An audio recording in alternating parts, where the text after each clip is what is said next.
next part of the Batman reread. We have Batman Dark Knight Dark City, and this is by Peter Milligan and Kieran Dwyer on the art. And damn, this is my favorite Riddler story. So this starts off with a flashback where a group of Gotham officials, so the guy's last name is Stockman and Thomas Jefferson's there for some reason, try to do a ritual where they summon the Bat God called Barbados, who is later mentioned in DC events much down the line. But however, they mess up the ritual as Thomas Jefferson and Stockman get cold feet, and pretty much they leave their sacrifice on the altar and leave their sacrifice in the basement with the Bat. Fast forward many years later, in current time in this book, and Riddler has found this book and he's pretty much trying to recreate the ritual.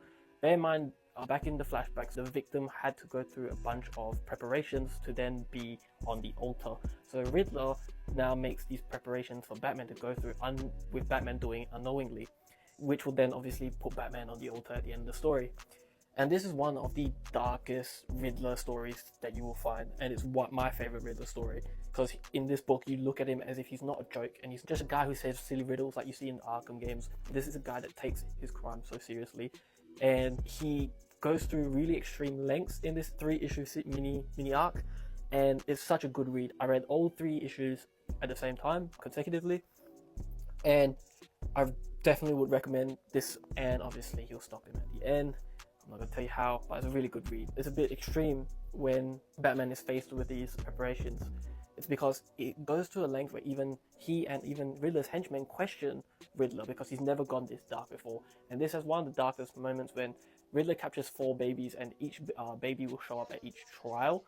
But Riddler makes Batman do something that is so crazy to see in comics, especially in a comic book from this time. I don't know how this was allowed, but apparently that was fine. Batman pretty much has to perform surgery on a baby in the sewers with a knife. However, the baby is also choking on a ping pong ball, and all he has to do is pretty much cut a little incision in the baby's throat to save the baby. And he has to use a non-sterile knife. He's in the sewers, and he just used that knife to kill a dog. Everything wrong for proper surgery. So this is one of the darkest moments in a Riddler story, and it's very nice to see Riddler so out of character. But it's so nice to see Riddler be slightly different to his normal character and being taken as a joke.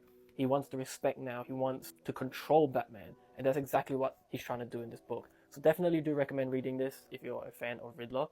And this is Batman Dark Knight Dark City. Next up, we're back into the Robin Compendium with stories called Identity Crisis Part 1 and Part 2 and Master of Fear, which is Batman 455 to 457